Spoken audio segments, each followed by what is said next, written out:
Пред продолжението на првенството во првата македонска фудбалска лига, фудбалерките на женскиот фудбалски клуб Кочани ги започнаа подготовките на стадионот Никола Мантов. Поголемиот дел од екипата на тренерот Оливер Јовановски тренира во Кочани, додека останатите членки работат самостојно во Скопје и Прилеп според однапред подготвена програма. Во моментот тренинзите се одвиваат 2 пати дневно, при што предпладне се работи на тактички вежби на терен, а попладне на кондициони подготовки во сала.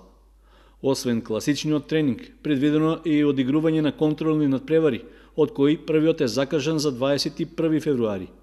Нашиот прволигашки ги одмори силите со струмичка Тиверија, а се планира средбата да се одигра на стадионот во Кочани.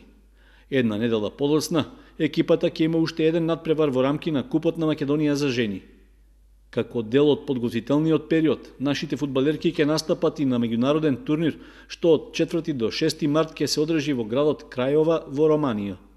Според информациите, на турнирот покрај нашиот представник и организаторот и домакин Реал Крајова ќе учествуваат и Машината од Србија и Олимпија од Бугарија. За прв противник на турнирот, женскиот фудбалски клуб Кочани ќе го има представникот од Србија, а доколку го совлада, ќе игра во финалето со победникот од средбата меѓу домашната и екипата од Бугарија.